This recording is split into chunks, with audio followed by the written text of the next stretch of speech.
welcome to Spirits Insight 2021. I'm Sonya Hook, Managing Editor of Drinks Retailing magazine, and with me here today is Andrew Catchpole, Editor of Harpers Wine and Spirit.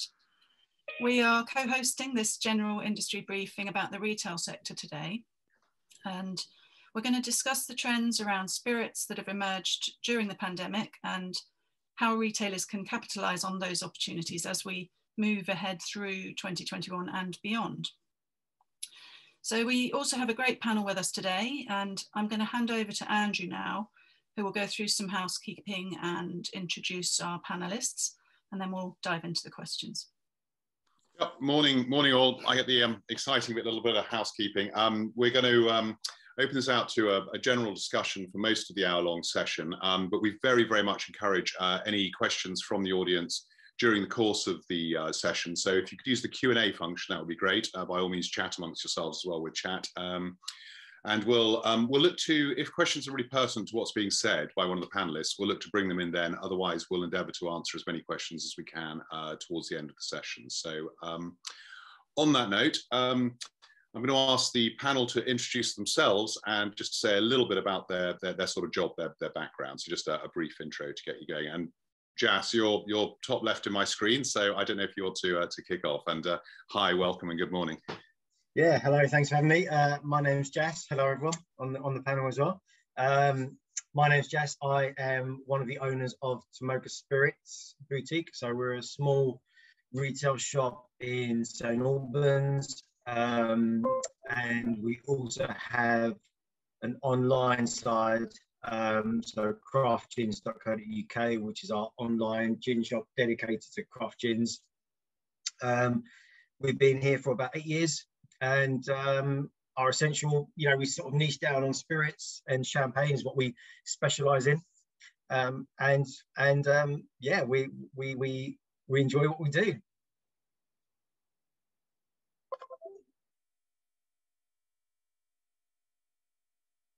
Just got your mute on, Andrew.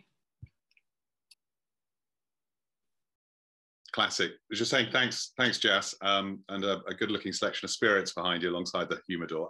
Dawn, do you want to give a little introductory word? Yeah, of course. Hi, my name's Dawn Davies. I'm the head buyer for the Whisky Exchange, and I'm also in charge of running all our events, which have been a major part of what we've done in the last year. So yeah, I'm unfortunately not behind some beautiful bottles. I have some palm fronds, which are just delightful.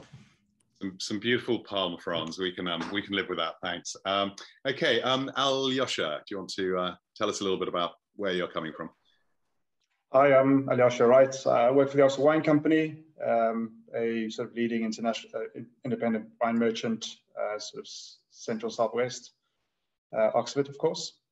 I do the buying and yeah, across the kind of range. I've been working for 10 years now already. Had my 10th anniversary in February, so it's come along quite quickly. But yeah, we tend to be quite dynamic in our offering across the board. Yeah, that's about me in a nutshell. Fantastic, great. And Jake. Hi there. Yeah, I'm Jake Biggs. I am the spirits buyer at Majestic Wine. I've worked with the business for about 6 years now. Been in the buying team for 3 years. As many of you might know, Majestic's one of the largest UK retailers in the UK, specialising in wine, beers, and spirits. Okay, thanks, great. So, well, back over to you, Sonya, and we'll kick off the discussion. Excellent, lovely, nice to meet you all. And so really just to start, we know that the pandemic has transformed the way people are shopping and drinking, and there's been lots of coverage about that. But in terms of spirits, and you guys are really at the heart of it all, what noticeable trends have you seen in terms of consumer shopping habits for spirits, and how have you tapped into these? So really, the way that people are buying, how has that really changed how you've noticed it? Dawn, would you like to start with that? Because I know you've been really busy since the start. Yes, busy is one word for it. I think, what was so super interesting about the pandemic, and, there was a lot of horrendous things that have come out of this, but there's been actually some really, really strong positives. And I think that's kind of what I kind of want to take forward with me going on, because it really, we had to reevaluate the way we were doing things, the way we were seeing things, and we had to become hugely reactive. I mean, I just remember that first month that we're kind of in now, or the sort of the year anniversary. And I was just watching the numbers, and we were literally placing orders. I was here till 10 o'clock at night with my team, just trying to get stock through the door. I mean, suddenly, like, Famous Grouse became my best-selling line. Buckfast on 1 per person because the monks had shut down. You know, it was just this insane kind of panic buying, which, you know, we saw very much on the news in terms of toilet paper and things like that. But actually, the same thing happened when we were looking at spirits and wine. Yeah, you know, it was incredibly interesting. I studied social anthropology at university, and I really think if I had been able to do my dissertation on this, I probably would have passed with like distinction as opposed to just passing. And you know, one of the other really interesting things was to watch the development of people and their buying habits as they went through the pandemic. So I could tell you week per week what cocktails people were making. So they started with Negroni, then they went to old fashions, then they went to Manhattans, then they were making daiquiris, then they went into pina coladas. You know, it was hugely interesting to see that. Wine, I took on 60 wines between £7 and £15 over the pandemic. So, you know, really, it was very much about an incredibly reactive type of buying. You know, you didn't look at the numbers, you just reacted on the day to those numbers. And, you know, it really kind of, I think we've been really complacent over the last 5 years. We've just sat back and let things happen. And suddenly we had to really go after sales, go after everything. The people that sat on their asses and did nothing were the people that actually will fail during this pandemic, because it was the people that went out after those customers, really started engaging with them. And online is such a difficult way to engage because you don't have that physical interaction, you know, and so we had to put ourselves on the front. We had to create personalities behind the brand and not make it so faceless. It was hugely interesting. I mean, honestly, I've never seen anything like it. I hope I never see anything like it again. But you know, it was definitely a learning curve and a bit of a wake-up call for our industry, for sure. Yeah, it's interesting that you also saw strong sales in wines, as we know that wine was doing well from the start. And Jake, perhaps I can move over to you being a wine specialist. Did you see strong sales of spirits as well as wine through your stores? Yeah, no, very much like Dawn. We saw very similar customer shopping habits. So that big kind of pandemic hit, customers going back to what they know, what their favourites are, comfort, and how they shop through that. Very much in the numbers for spirits, we saw that movement for the kind of home bartender, and that continued to move throughout the pandemic. So customers, as places were locked down and the on-trade was unfortunately shut, customers sought out how to make some of the things that they do outside, and when they go to these restaurants, what can they do at home and how can they replicate that? So again, we saw really interesting things, from kind of customers trying to make Negronis to Manhattans, etc. And I guess what's great about Majestic in terms of how we're able to talk to our customers is we have those 200 stores that have 1,200 highly trained expert staff who are able to engage with those customers, help them learn in terms of how they can do these sort of things. And that's something that came through really strong in terms of customers' willingness to still explore with Majestic, but trusting our staff in terms of helping them with their choices through the pandemic. Excellent. And Ajoscha, you're also a wine company that did you find that spirits were also strong through your stores, and were people doing the similar thing to how they were buying wine, which was sort of buying bigger packs, buying in bulk? Did you see that happening? I think just going back to Dawn's point on being complacent, I think we might be one of those, especially on the spirit side of things. We were caught slightly off guard.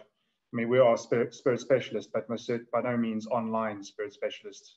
We didn't really have the capacity to kind of manage those things, even though we did see a huge uptake in sales across our online sales, for sure. but we weren't really set up for that in any particular way. So we had to be very reactionist as well. And but fortunately, we are a company that can be quite fluid and move things over. And I mean, from a company that I think before the pandemic, our online sales accounted for about 15% of retail for us. And now outsells any of our retail stores.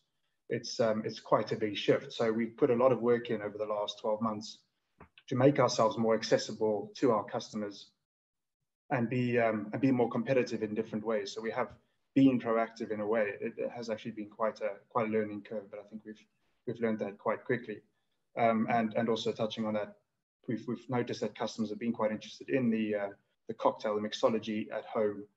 And so again, we've reacted to that by putting together cases, and that is the way that we kind of maintained our market share of that market for sure, is putting together cases that people purchased online, but all classic cocktails as such. And Jass, just moving to you, did you notice, being a spirit specialist store, did you notice anything different in how people were buying? Not, we'll ask in a moment what kind of things people were buying, but was there a definite sort of change for you? I know you've had to sort of switch to online, but was the sort of purchasing habits different from before? I guess we come from a slightly different place because we're not the size of certainly Majestic or Whisky Exchange. So we found ourselves, rather than waiting to see what happens, we found ourselves moving very quickly into something that we could offer our customers. So we started moving very quickly into virtual tasting events. And what that helped do was help our customers, introduce to new brands and new products. And it was mainly around gin. A lot of it was gin. So people were still buying a lot of gin, but we also saw an increase in high-end whiskey. Rather than, and I know Jake said that maybe people did go to the things that they were a little bit more comfortable with, but we found a lot of people still willing to experiment because they were able to try things via tasting events. So people were still quite experimental. And with the cocktail side, right? It was shown, as Dawn said, that people and people were willing to try and make cocktails and experiment at home and maybe try things that would normally not try, and I think that was a big part of lockdown for people. They were willing to try new drinks, new brands, new products, new serves, new ways of drinking, and I think that's going to be something that goes forward.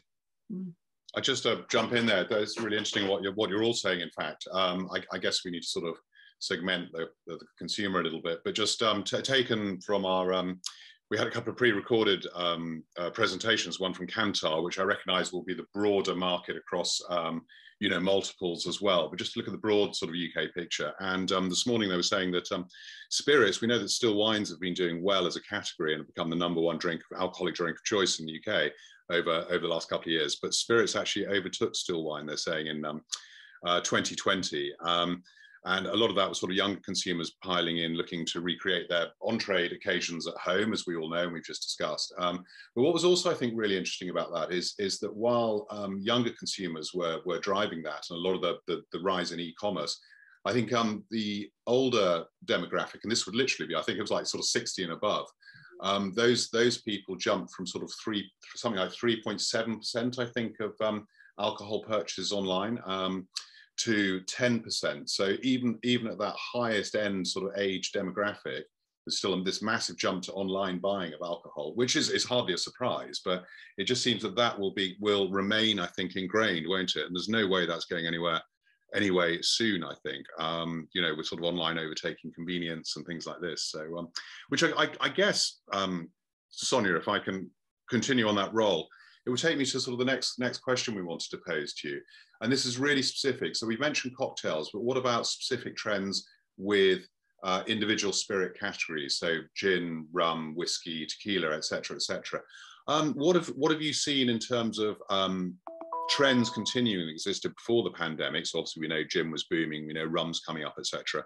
What's it looked like over the last 12 months? And what would be your sense going ahead as to what's going to continue on an upward curve? So I don't know, perhaps we can jump back down to you, Jake, down to you because you're lower on my screen. That's no, yeah, no, definitely. I mean, like I was saying earlier, that there was that move to kind of the bar at home, and I guess customers being a little bit more adventurous with how they were shopping, specifically at Majestic within the spirits category.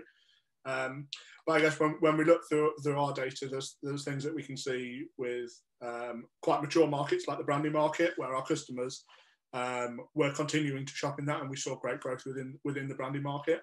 Then within gin, obviously gin is inherently a massive market in the UK now, something that Majestic was very much at the forefront of, and something that's continued.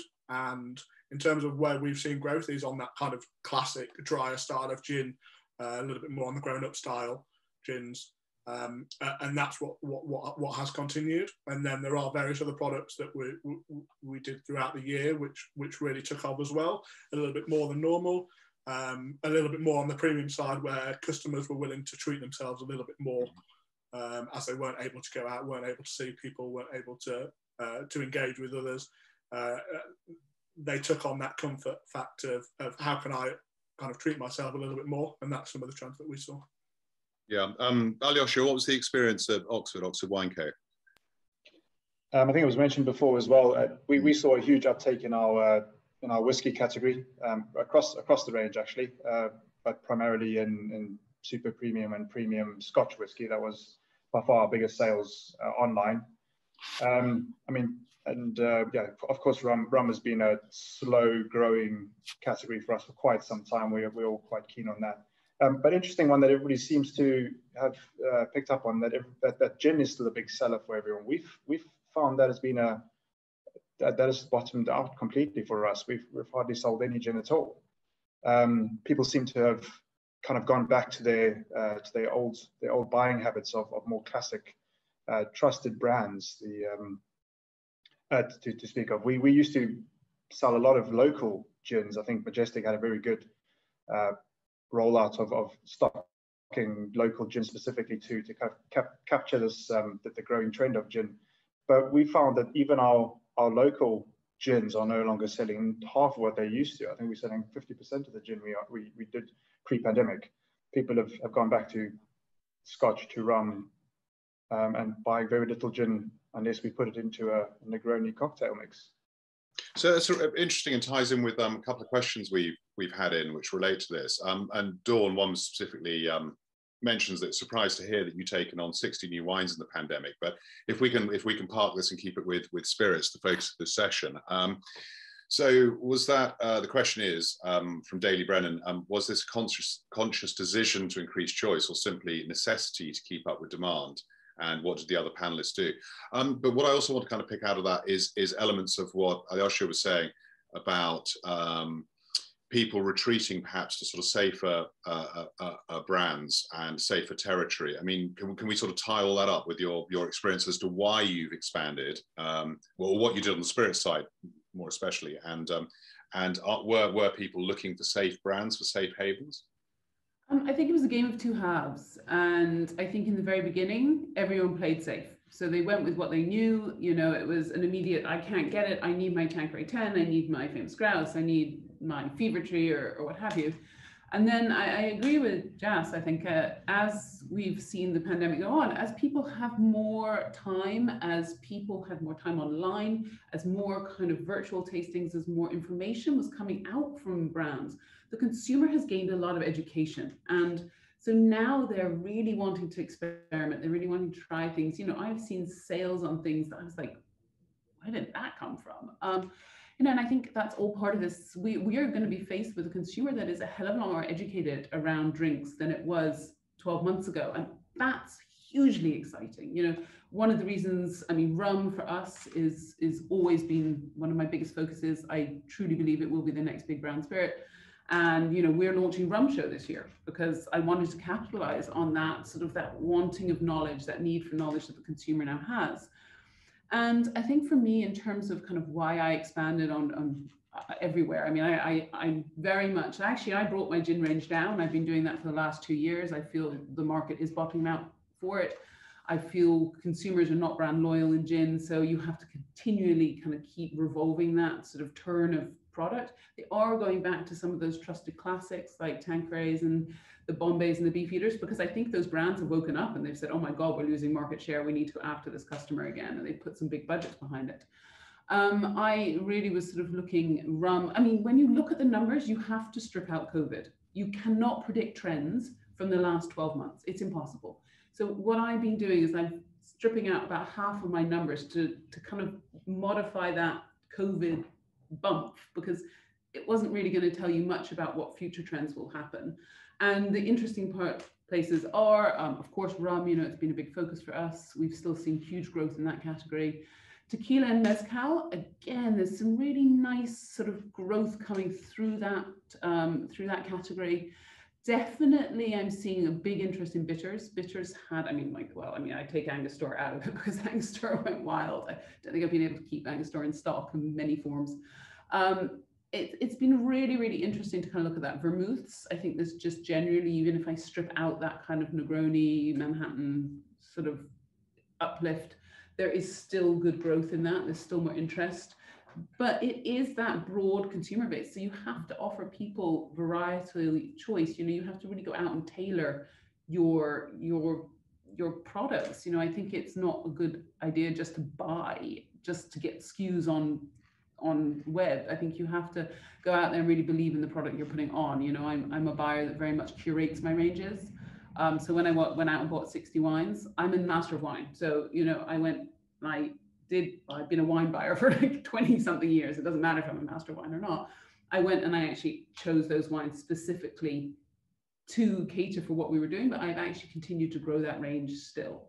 So, you know, and I think that's the way of kind of looking at it. You had to strip out the numbers of COVID to really understand the trends that were going on, because it was such a anomaly what was happening in the market. So it's a really, really difficult one to kind of tell you what has actually had growth if you stripped out the numbers.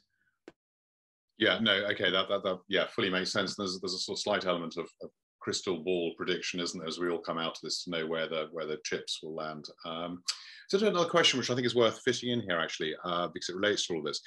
So we've seen some consumers retreat, and Dawn, you were suggesting earlier on to safety, fully understandable, because I think we're all a bit sort of shell shocked when you know, first lockdowns and pandemic hit, and then with time consumers have got more time, they're playing around at home. We've heard about a progression through different cocktail styles, getting more adventurous perhaps. So Mark Taylor's asked though that do you think, he's asking the major online retailers, and he includes Jake Majestic in this, so perhaps I'll ask Jass and then I'll ask you, Jake, have benefited more with the shift to online, and thus potentially bigger brands over smaller brands, or is it a matter of really clearly differentiating your offer?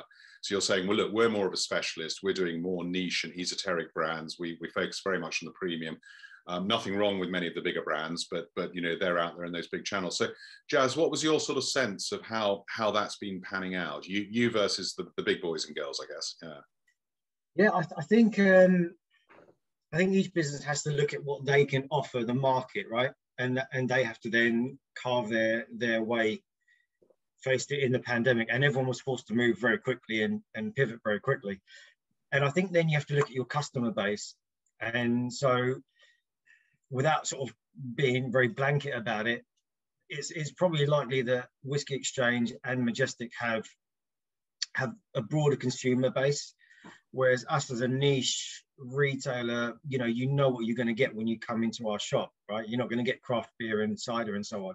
So if you come into our shop, you're coming for a particular reason, a particular product, and a particular recommendation or education. So I think we were always finding our customer base, and whether that was national or local, were really after something different. They were always looking to try new things. And I do agree that maybe there were people who did go back to their regular brands for safety before they sort of ventured out again.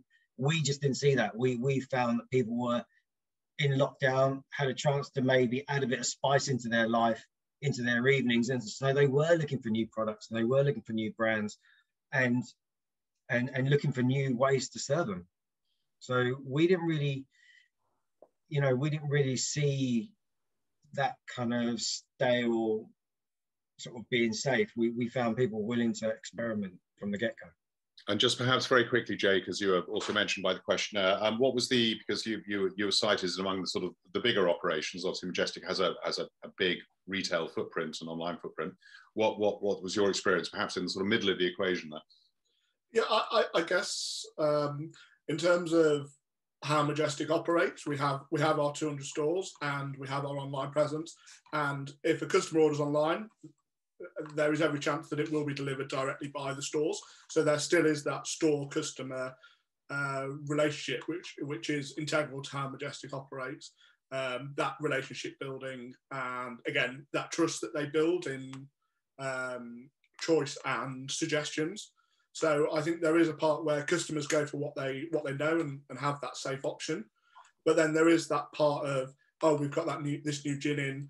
We know you like this gin. How about trying this? And that's the thing where there's trust there between the customer and the stores to go, okay, I trust your judgment on this, and you know what I like, you know what I buy. Therefore, there is that engagement, and that's something that I guess has been could have been potentially prohibitive by the pandemic, but the engagement that we have from our store staff with those customers and that relationship that they have there, they've been able to keep that going from online tastings, from tastings and educations that we've been able to do with suppliers, with the stores as well, because they've not been able to get out there and do that. So yeah, I think it's important that we have that good balance between kind of, there is the classic brands that customers will always go back to because it is their safe option, but then the trust from store staff to really recommend and get customers trying something slightly different. Okay, fantastic. Sonya, over to you. I think should we move it along to the next area? Yeah. Yeah, I mean, it's great to hear that there have been positive trends in different categories, and that spirits have been doing well through the off-trade. And I just wanted to ask here whether there had been any negative effects in the spirits sector as a result of the pandemic. I know, Ajoscha, you mentioned gin sales were a struggle, and also that you felt that you had to be reactive initially with this sort of high demand. Do you feel now that you're in a position that you can be more proactive? Have you been able to turn things around, and was that a big challenge? Well, for sure. I mean, we're traditionally a bricks and mortar retailer, and we do have a very high level of efficiency and staff training across all of our 4 stores. So that has always been our strength, and that is how we've historically sold our premium spirits, sort of more hand selling. With the move to online, we haven't. Well, we're in the process of learning how to communicate that to our customer base. So that is perhaps why we've seen a slump in the gin sales. Is almost certainly the reason for that is we haven't been able to do that hand selling. It's the communication that we still have to get used to, the new way of communicating to our customers via the online. Yeah, I mean, we're struggling, but I mean, again with wine, it hasn't been a problem at all. Strangely enough, we've never sold more wine throughout online sales. It's just communicating the spirits. So perhaps it is more brand orientated than wine is. And perhaps if I could jump to you, Dawn, here, is you were already working on communication for spirits, being spirit specialists and being very online, so that wasn't so much of a challenge for you. But did you have other challenges that you had to face from the start that you dealt with? It was supply. Supply was the biggest. I mean, we've had 2 knocks in the supply chain. We've had COVID, and we've had also the Brexit factor. So, you know, if you take both of those into account, it was really, especially in the beginning, we couldn't get, bottling plants were shutting down. People couldn't get people working. And we're still seeing knock-on effects, especially with some of the big boys, of I can't get things like Johnny Walker Blue because they can't bottle enough. Same with many other kind of the big boys. I think the people that were the most proactive, actually, it wasn't the big brands. It it was the small guys that could move quickly, that could turn different things on. And, you know, they've won the race. And I'm really excited by that because, you know, it's time for those big boys to move over and let some of the small guys in and play in the field, because they do some really, really interesting things. And, you know, and I think for us, that was the real kind of challenge, was actually getting stock. I mean, Christmas was a nightmare. I went from a supply chain of 1 to 3 days for delivery turnaround to 1 to sometimes 2 weeks to get stock into the building. Think of the knock-on in terms of getting shipment out to our consumers. You know, it was such a hard thing to manage from the supply chain. I think my supply chain team, you know, hands up to them. They've been absolutely outstanding in that respect. So they've really, you know, kind of embraced what they could do. You know, we've all done it. Yeah, I was packing boxes in a warehouse. You know, the staffing levels were insane. You know, every weekend to not be able to get enough people in the office. And I think there's another challenge that we've missed, you know, that we haven't touched on, which I think is relevant to all sectors, is not having people face to face. You know, that's a hugely challenging thing. And I don't think we should ever go to full-time working at home. I think it's absolutely ridiculous. You can't have the same engagement. You can't have the same conversations. You get so much more frustrated talking to this thing. You know, and I think that was kind of one of the big things for me in terms of the problems that COVID threw up, was the stock into the supply chain just wasn't there. And you mentioned Christmas there. Did you find that with people now shopping online and being at home more, were people ordering a lot earlier, and did that sort of have the impact on your supply, or were people waiting because we didn't really know what the rules were going to be? So did you find a bit of both? It was a bit of both. I mean, Christmas gets later every year, and also Christmas is very much, your days out very much depend on your buying pattern. So if Christmas falls at the end of the week, people buy later. If it starts at the beginning of the week, people buy earlier. It's a really interesting psychology looking at Christmas, even as a totally different subject to that. But you know, I think definitely there was a period of kind of uncertainty, and then of course there was that spike when our little friend told us that we couldn't go anywhere for Christmas. So yeah, you know, it's been really, really challenging from a supply point of view throughout the year, and it's still continuing now. I mean, we are still having stock issues to this day, and delivery timing issues. Could I just, Sonya, forgive me, I don't want to interrupt the flow, but jump in. It's one of the earlier questions, actually, which I'm just trying to relocate. That's right, it's from Neil Hepplewhite. Neil actually asked whether or not any of you were inundated with brand owners coming to knocking on your door, because obviously so many had lost all of that trade through the on-trade channels, etc. So it is just general nodding of agreement around the table. I'm not sure if we want to go too much in depth there, although I do wonder whether any of those that did many of them find new homes at that time? I can't imagine, no one was really buying. Were they taking on? Well, obviously you talked about your wine, you were, but I can answer that quickly just from my point of view, and then probably throw it to the other guys because I'm sure they've had similar experiences. I have a standard reply. Thank you very much for emailing me. I'm afraid we're not considering your brand, but we wish you the best of luck. Now, when you have to write that 5 times over to the same brand throughout the almost swore there, the 12 months, then yes, we did have that problem. We took on a lot of new brands.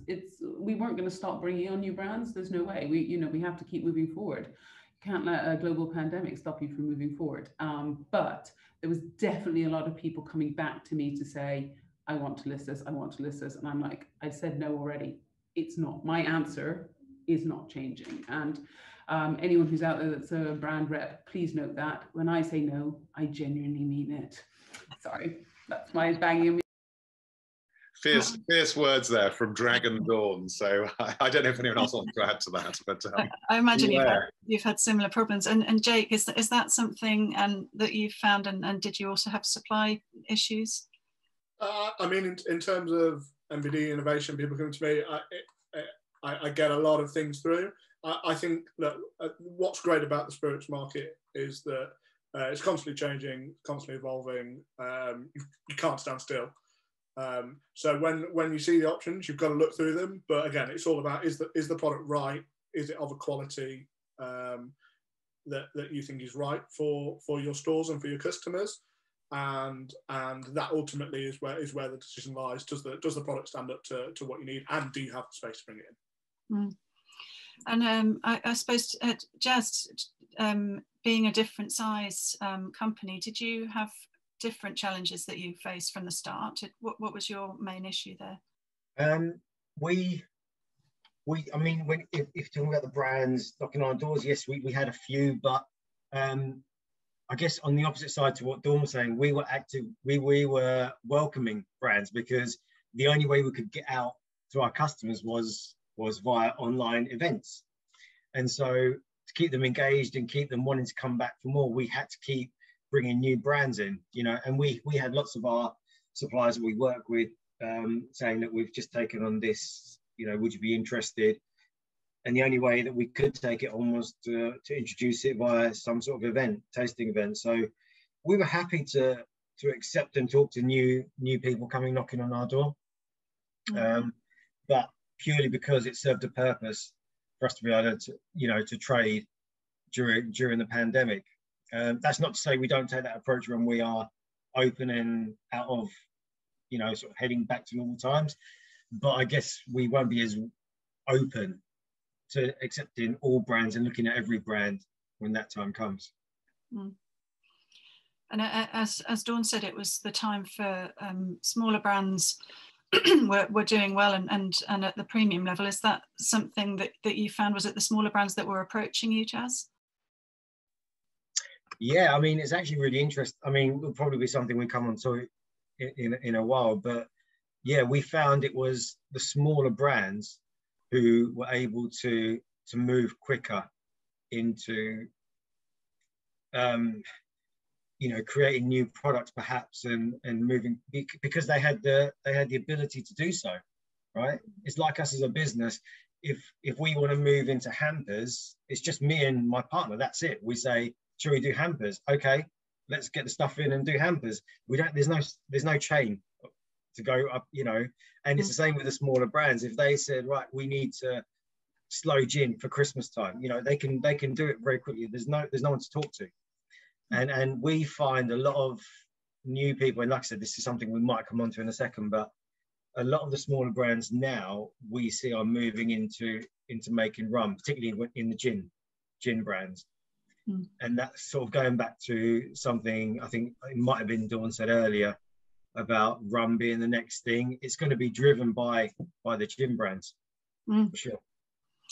Yeah, and I think that leads on to our next questions. I'll hand over to you, Andrew. Yeah, Dawn was waving. Dawn, did you just want to jump in quickly with that? I was just about to say, please no. Rum, do not ginify rum, please, people. We need honest, beautiful, amazing products. They're not going to ginify rum. They won't do it to me. Right, no. What I mean is. I'm joking, Jass. I know exactly what you're saying, and I'm seeing it as well. But I think the problem is people are just buying, and they're putting spices in, and we need some amazing. I mean, Sugar House up in Glasgow, distilling his own molasses, awesome product. That's the stuff we need. We don't need more bought-in product. And blended, even if you don't even blend it here and add some spices, that's what we don't need. Sorry, my rum hat. Okay, brilliant.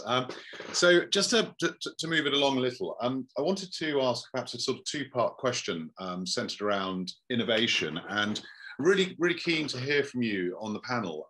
Which of the innovations that were sort of enforced really upon, you know, right across off and on trade and many right across the drink sector, but which are likely to continue to be a more important part of the mix than they perhaps were in 2019 as we move forward into 2022 and beyond. So, and I'm thinking specifically on the sort of sales, the marketing, the communication, the engagement side of things. So are there sort of bolt-ons that you have embraced during the last 12 months that you feel are going to be really important parts of your business in terms of moving your sort of spirits proposition forward? I don't know, who'd like to pick up on that? I mean, Jake, perhaps from a Majestic perspective?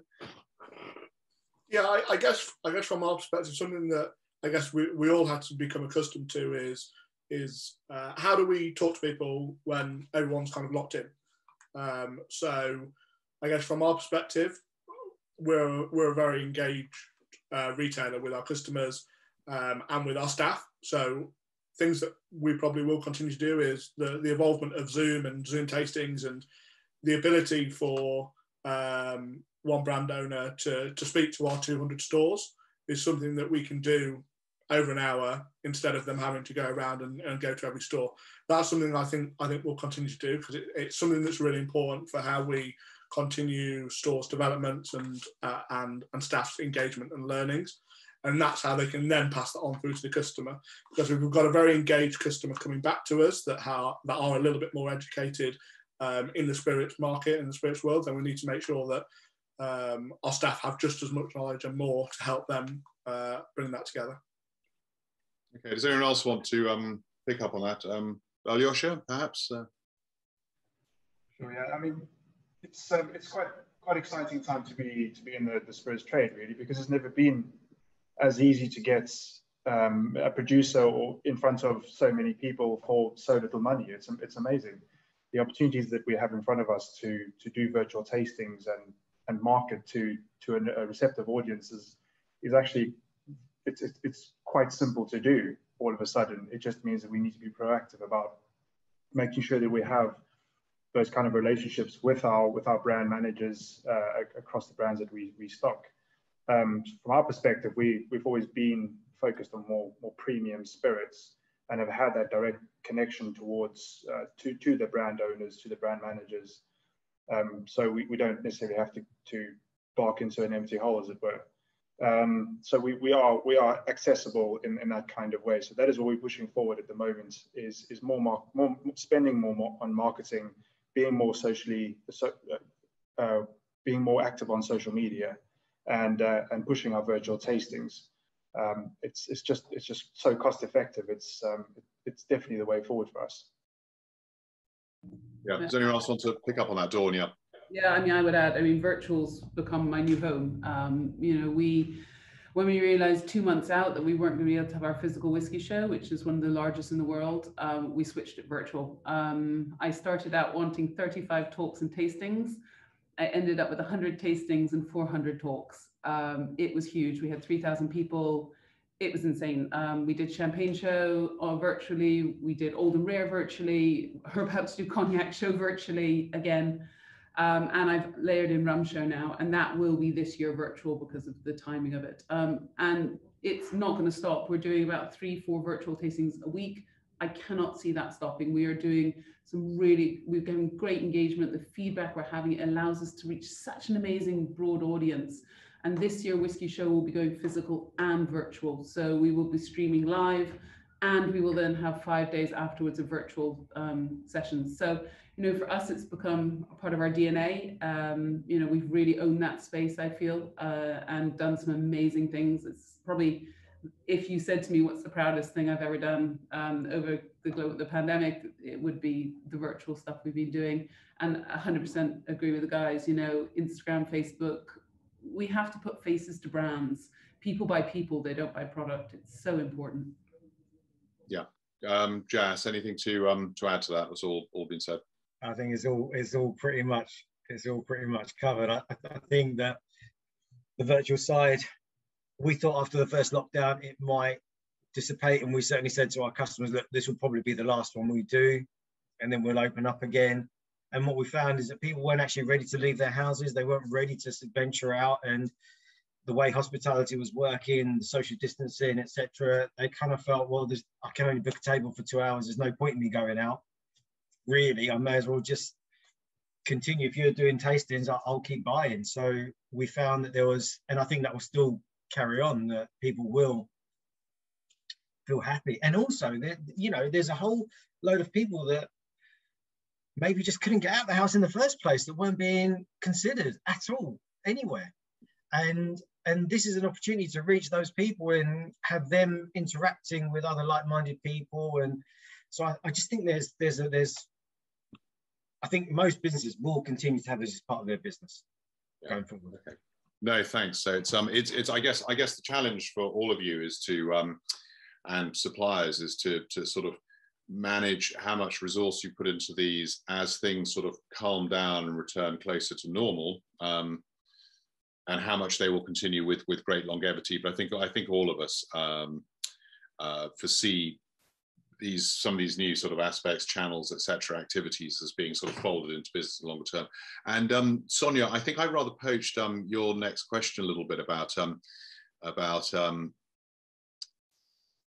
capitalising on trends for the future. But we were also going to ask, I think, weren't we, about challenges coming up? I don't know if do you want to swap over onto that? Or? Well, I can do that, but that's fine. I just noticed a question actually that ties into what you've been talking about, so I thought I'd just ask that at this stage. Perhaps I could ask you, Dawn. It's a question from Cameron Bell asking whether the online tasting sessions have had surprisingly large participation. I think, Dawn, Jass, you were also mentioning them, so I could ask you as well. And he wants to know whether they've led to a noticeable change on sales of the products that were part of the tasting. We always have a knock onto the sales. Actually, the one time we really analysed was Whisky show, and especially when there was a promo linked to what we were tasting, it definitely helped. And you know, we get regularly, depending on what we're doing, minimum 40 people on a session, unless it's something a bit niche, but minimum 20, 25. But yeah, you know, we've had some fantastic participation, especially on the shows. I'm hoping that Cognac show will, even though it's quite niche, will probably have about 300 to 400 participants. So, you know, I think the world becomes your oyster, very much so, because we don't have to just rely. I mean, we're lucky we can ship to countries outside of the UK, so there's a little bit of a bigger conversation for us. But I think it's definitely, and I think maybe it was one of the questions earlier, and I'd be quite interested to hear the guys, because especially the regional stores, if they feel this. But I feel that, you know, in the beginning, you used to sort of have trends centering around London and filtering out to the regionals. I think what COVID has done is it's even that trend spread. And we're definitely seeing, I'll definitely be interested, you know, because all of you guys are not sort of as sort of London centric in a way as me, with apart from Jass. But, you know, I think there's definitely been a migration and a spread of trends that would probably have taken longer if COVID hadn't come about. You know, I very much noticed that for myself for just days, how trends kind of used to stay in London, then go to Manchester, then go to Birmingham. And I feel, and I haven't got data to back it up, but I feel that that's been evened out. I'd be interested to see what the guys think about that. Well, we can ask, and I mean, it's great to hear that those trends have accelerated, but we're also going to ask about challenges. So perhaps we can ask at the same time whether those trends do carry on, but will there be challenges when other things come back into play and there is some kind of normal and the on-trade opening up? Is it going to be hard to sort of juggle everything? Perhaps if I just move over to Ajoscha there, because to bring you back into the picture, do you see anything for the off-trade spirits sector that might be a challenge going ahead? I knew you were going to ask me this question because I hadn't prepared anything. Oh, no, well, don't worry. I can move across. I was just going to. I can respond at least to Dawn's question to kind of get the regional perspective on that. I have always been of the opinion that the Midlands, where we are, especially, are always at least 12 months behind London trends. And given that we've been in lockdown for 12 months, I think we've almost caught up rather than trends really changing much. I mean, of course, we're seeing, from our perspective, we're seeing the buying patterns change slightly, but I've not necessarily taken on any new trends, as it were. So I'd be curious to hear what those trends are. I almost feel like we're catching up with London rather than London leaping ahead by 12 months. Actually, if I may jump in, I was just wondering whether this would be an interesting one for Jake, obviously, with Majestic spread around the country. And just very quickly, with a CGA presentation, on-trade trends presentation we had this morning, I don't know if there's any parallel, but they're very much the message. We'll be talking about this in a session a little later today. There, very much the message was that as things have swung out from the centre of the big urban areas and cities, that suburban and rural pubs and restaurants and bars, etc., are really going to need to up their game, because you've got a new influx of people who are all drinking cocktails in the centre, you know, in Shoreditch and the northern quarter of Manchester and wherever, are now out there in, I don't know, sort of Warwickshire or Kent or somewhere, you know, demanding the same quality. But I wonder, Jake, if I could just pick up, Sonya, how whether you've got any sort of data back via the broad sweep of Majestic in terms of this. So in terms of data as such, I don't have anything to hand. But in terms of obviously with the on-trade specifically and how that's obviously affected Majestic, we have a commercial arm of the business. What will benefit us coming out of this is that obviously we've got all of that data of what customers are buying in retail and what customers are buying at Majestic, and therefore that helps us spot potential trends of what might come out on the back end of when the on-trade reopens, and what we can talk to our heads of sales in the national team about. I was specifically thinking off trade there. I was just making a sort of parallel on trade. So whether Majestic's in more rural, far-flung areas compared with sort of city centres, etc., whether you're noticing different trends in what customers are buying. Yeah, I mean, in terms of locality, I guess a point that sets Majestic apart is we have local ranges per store as well. So we have our basic range, and then we have a kind of local bolt-on where I guess we give our staff the autonomy to sort after these products and find products that are really interesting and specific to that area. So each store has their own semi-local aspect of sales, which also helps add interest into the range alongside all of the cores. And we have seen local grow for Majestic. And I guess some of our biggest gins are gins that were once local and introduced by store staff, which is something that I think is really important to the proposition of our range going forwards. And we're looking to see how we can move that forwards in terms of how do we champion new local products to make sure that we are not overlooking things that are truly amazing products. Excellent. Hopefully also, Jake, thanks, answers one of the questions which I'm just trying to find, but about local, basically, more local spirits and stuff. Sorry, Sonia, I think I jumped in, so we were talking about challenges as well going ahead, but I've gone off on a little sort of side, an important sort of side track. I think throughout our conversation, we've covered a few challenges that have been faced and perhaps addressed, and looking forward, everyone's sort of working on some of the trends that have been building up. So I think that maybe it's a good chance now to move into the last question, which you can go for, Andrew, but it's basically sort of looking ahead and perhaps going around and seeing. I'll hand over to you, Andrew, for this one. No, of course, thanks. Yeah, so back to me. So our final question really, well, which categories will you be focusing on in particular as we move forward through what we hope will be the sort of tail end, the receding of the pandemic and into more sort of normal, if slightly adjusted times? So where are you having any big pushes? What are you going to champion moving forward? Spirits, I mean, we've got other things coming through as well. No Low on the rise. Does organic play a part in that? Maybe I'm throwing in too many things, hard seltzers, etc. So we've got so many different kind of trends going on out there. But what specifically are you going to be championing and pushing? Should we begin with Jass? What's going to be like? So I think Lono's is going to be a big part. It's kind of just creeping in, and people say, well, you're a specialist, you're a retailer of spirits, why would you have Lono? But I don't think it's something you could ignore. So we do have a small selection, but we've always been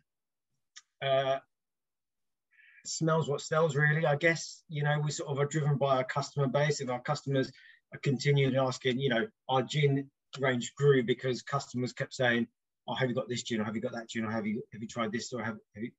And so we sort of are driven by our customer base. So we'll stay as we are. We know that rum's on the rise. We know that people are getting back into whiskey a lot more. We know that the flavoured gin market has been a big driver for that category for a while. But we will see what our customers want as we open up, and we'll move and start stocking our, kind of curating our range around what the customers say. Yeah. What's it like up in Oxford? Are you gonna? Is it a very similar picture? Yeah, very much agree with Jass there. We following the data, we will definitely be looking at more third-party whiskey bottlers, trying to get more interesting whiskey in from third-party whiskey distillers for sure about this. And the rum category, of course, is, as we touched on right at the beginning, it's always been increasing slowly. I mean, I think also, as everybody nodded along earlier, I'd definitely like to sell more tequila mezcal. I think it was about 3 years ago, that it was kind of emerging as an interesting market, and there's a lot of new mezcals and tequila making their way over here in interesting looking bottles, and that's really exciting to get involved in. I think the category has a lot to offer, but we still, I feel we're not communicating the category very well. Perhaps is where we fall short on making those, converting that enthusiasm we have for the category into sales. So I'd like to grow that, and I do tentatively list tequilas and mezcals, even if they just gather dust for a while. But you know, we try and be fluid and try and push the idea that there is good quality to be had out there. Just be true to what we're trying to achieve with our listings. Yeah, I know this Think Insights Day is new for us, actually, partially because of the situation we're in, but to do this virtually, but it presages our annual Think Drinks events, and they've been very strong in the very obvious spirits categories, but tequila and mezcal was one of the more recent ones over the last couple of years, pre-pandemic, that we added, and growing from a small base, but you can definitely see the sort of the enthusiasm and interest there. So it's a really interesting area, I think, at the premium level, obviously. Jake, I'm not sure if this is going to be more difficult as we go round, but what are Majestic gunning for? So I think, although we are a very big retailer within the UK, I think we are very agile in terms of if we want to bring in a product, we want to trial things, then we have the ability. We have bespoke ranging where we can put it into certain stores to see if it works. We have our online range. So if we want to follow trends, we can follow trends. Obviously, we look very closely at the data, ensuring that we are always on the front foot, and making sure that when the right product comes along, that we can champion it. I think it'll be really interesting to see as we come out of the pandemic what starts to take off. Obviously, we've seen the trends of the kind of home bartender cocktails at home. Will that continue, or will people be desperate to get out into the on-trade and support their local bars and pubs, and will that shift away, or will that continue? I think in terms of I guess the learnings that the pandemic's brought for those at-home bartenders, it's a skill that they now have. So I think that's something that we'll continue to do at home and continue to do, because it's exciting, it's interesting, they can show off to their friends, and I think it's a positive for the industry. So we've seen, it's interesting actually, we've been having this thought that we've seen the pre-pandemic increasing hybridization of independent merchants, for example, having both an on-trade and off-trade, obviously they had an off-trade element, but bringing on-trade sales in some form into their operation. But I think that reflects perhaps a wider kind of dissolving of barriers strictly between spirits sit here, beer sits here, wine sits here, and evolution in drinking occasions, people sort of grazing and expecting different experiences as part of a day or an evening. So I don't know, to land all of that on you, Dawn, by way of a question, do you think that is the case, and that's going to affect you going forward, that things maybe are just going to be a little more fluid, more occasional? If we're looking at trends, you know, I've always been one to kind of go out and attack trends before they become trends, and you know, we did that with rum 5 years ago, you know, and I'm constantly looking at the next 5 years, next 10 years, and where the industry is going to go. But I do think what we need to look at is not necessarily category trends. I think we need to look at the consumer trend, as in who is our consumer now, and I think that kind of does reflect on what you're saying. So for me, I'm very, very much going to be looking at sustainability, organics, how to talk to the consumer about product, around flavor categorization, about how we give the consumer the confidence to go out there and buy, and be very sort of, because they want that confidence, and they're better buyers when they are that confident. And so I think there is a lot around that. I truly believe this summer will be the biggest summer we will ever see in the on-trade. I actually think we're going to have Christmas numbers. So if there's any suppliers out there right now, can you just make sure you have some stock, please? Thank you, that'd be great.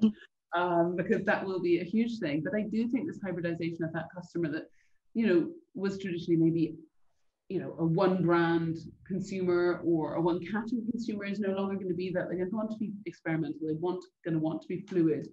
You know, I think it's so important to kind of really embrace this new consumer and learn how to talk to them. And we have to continue this. We cannot sit on our laurels. We cannot expect these sales to be going as they have been going, especially in online, you know, and shops that have been able to be open. We're going to have to fight for those customers back again because, you know, the on-trade is going to take those guys. People, I'm desperate. My God, I'm going to take a week off and just eat and drink. I think that, you know, there's that love for the on-trade, and we should have that love because they're our bread and butter. That's where, you know, the trends sometimes originate. So I think it is definitely going to be a hybrid customer. I'm hugely excited. I think we have to look at diversity in our industry, not just in product, but in people. You know, there's so much now that the doors are open for us. And I think it's really as buyers, as consumers, as suppliers, it's our job to embrace this new world. Someone's just asked about New World Whiskies, absolutely 100%. I've just imported Gospel Rye, or it's on the water somewhere, from Australia. It's one of the best ryes I ever tried. I've got 4 new bourbons that I've just brought in from the US, including New Riff, Frey Ranch, and Jet for Creed. Absolutely amazing. You know, we're looking at whiskies all around Europe.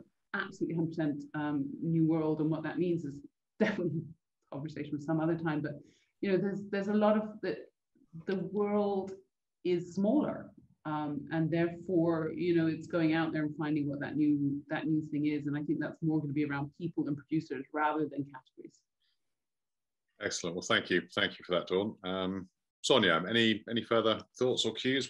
I think we've covered a lot of ground. It's been some really interesting insights, and hopefully we've given for you, the audience, as well, just a really good idea of what some of the sort of key people operating in the UK spirits sector on the off-trade side, or off and on-trade, wholesaling into the on-trade when it reopens, are thinking and doing and expecting sort of future trends to be. So I don't know, so Sonya, any other thoughts? Is anyone burning to add one last comment or so? Just to praise to the time, actually. So we're just bumping up against the end of our allotted slot. Yeah, we are, and we've had quite a few questions in, and a lot of them have actually been answered as we've gone through. So, and we've asked a few going through. But sorry, we haven't managed to get through all the questions specifically, but I think we've covered a lot of ground. So as Andrew said, if anyone wants to leap in with any final comments from the panel, then just go ahead now. All silent. That's fine, Nick. As you said, and forgive us for any questions we didn't get to, but as Sonya said, a lot of them we've tried to incorporate in or have been covered up, hopefully along the way. Otherwise, just ping us a mail. I'm sure our panelists will be generous enough to respond if there's something you really want to know about. Some good nods of agreement. Just on a slightly light note, but our trade is about, the drinks trade is about people and enjoyment and fun and things like that. So Bob Ratcliffe's popped a slightly cheeky thing in the chat box saying, just realised how unusual it is not to see Union Jacks in the background. We've got, I just thought I'd throw that in there. But otherwise, just like to thank you very much, our panelists. So Ajoscha, Jass, Jake and Dawn, thank you very much for your time and your insights. It's been really, really fascinating talking to you. And thank you very much, audience, as well, for joining us. As you're aware from the Think Insights website, there are plenty of things going on today, some pre-recorded and a couple more live sessions, which Sonya and I will be hosting independently just a little later this morning and this afternoon. So from me, that's thank you very much. Thank you all.